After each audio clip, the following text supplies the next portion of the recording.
Boy P! Nasaan ka, Boy P? Nagba-van life na siya ngayon. Camper van ni Boy P. Boy first time! Boy P. Boy, first time. Oh, man. Yo, my man. Ayan na yung sunset, oh.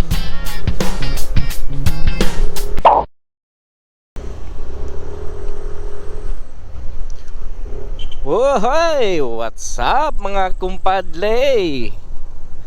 Hindi. Hey, what's up, mga kumpadle?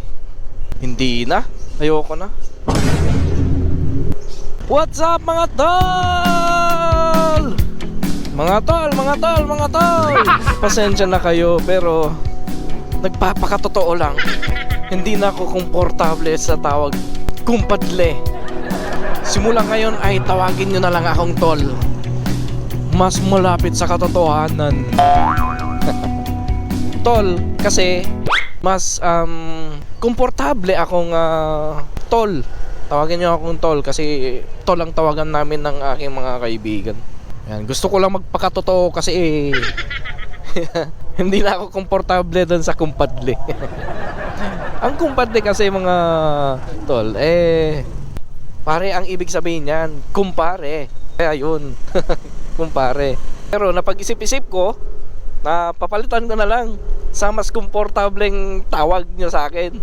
Or tawag ko sa inyo, mga tol. Pwedeng babae, pwedeng lalaki. Yan. Mga tawag ko sa mga kaibigan ko, mga babae nung high school is tol. Kaya mas komportable ako sa tawag na tol. Ano mga tol? Singit-singit. Singit-singit natin yan. Ano ba yan, mga tol? Tol na lang, no? At dahil nandito si Boy first time sa Nueva Vizcaya, particularly dito sa Solano, yan, subukan nating hanapin siya. Yung lugar na kinunan niya ng aerial view or drone shot ay medyo familiar sa akin. Kaya samahan niyo ako. Oops! Try natin siyang hagilapin dito sa probinsya ng Nueva Vizcaya. Let's go! Sa mga hindi pala nakakakilala kay Boy First Time, si Boy First Time ay isang vlogger. Uy! Tibay oh! Ang ingay ng pipe mo. Ay, parehas lang pala tayo ng tambutso. Ayun, si Boy First Time ay isang vlogger, taga Bulacan.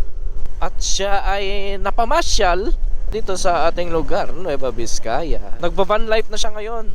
Camping, yun na yung content niya ngayon. Dati-rati, isa siyang motovlogger. Siya yung pilit kong ginagaya sa mga video niya dahil tagos sa puso yung pag-i-storytelling niya, kung paano siya mag-edit. Ang ganda lang talaga ng gawa niya. Yung feel mo yung bawat episode, mga post niya, yung video. For short, idol ko siya. Kaya nandirito lang siya sa lugar na to. Saan kaya siya ngayon? Sa totoo lang, yung gawa niya, yung mga video niya, siya talaga yung ginagaya ko Pilit ko siyang ginagaya, pero hindi kaya. Kasi maganda yung gawa niya talaga. Wala naman tayong drone. Isa lang ginagamit nating pang vlog. Itong itong GoPro 7 lang. Pero sana soon. I think hindi siya along the highway. Yan muna kung hindi natin makita. Stroll na lang tayo. At nandito nga tayo sa Madyangat Bridge.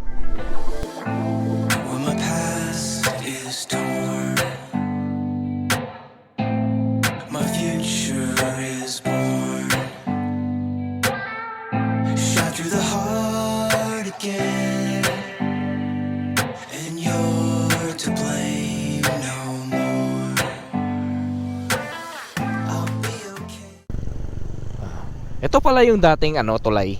Ayan. So gumawa sila ng bago. Ito.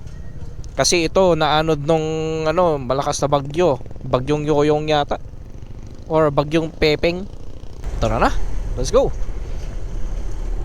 Sa sobrang lakas, imagine mo, sa sobrang lakas ng bagyo, malakas ang agos or malakas ang hangin. Ayan yung kaputol niya Tapos meron, ito yung dam. Papunta naman ng Baghahabag proper. And ang Solano Water Plant. Ito yung planta. Hindi ko pa nadaanan tong daanan na to eh. Try nga nating mag-stroll dito. Uy, shoutout Uncle. Uncle pala to. Sabi ko na eh, parang dito yata yan eh. Maraming mais. Ayan oh. Hoy, Pay! Parang dito nga.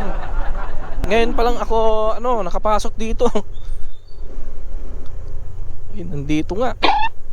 At dito ko biglang naisip, itutuloy ko pa ba o hindi na?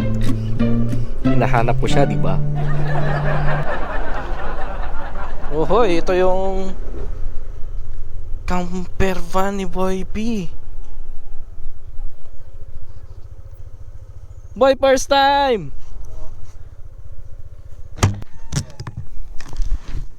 Kuya Boy P.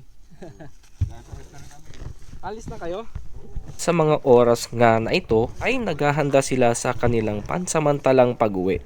Pero huwag ka mag-alala, babalik sila. Sigurado yan. Ayan, so kasama ko na sila, boy first time. Yan.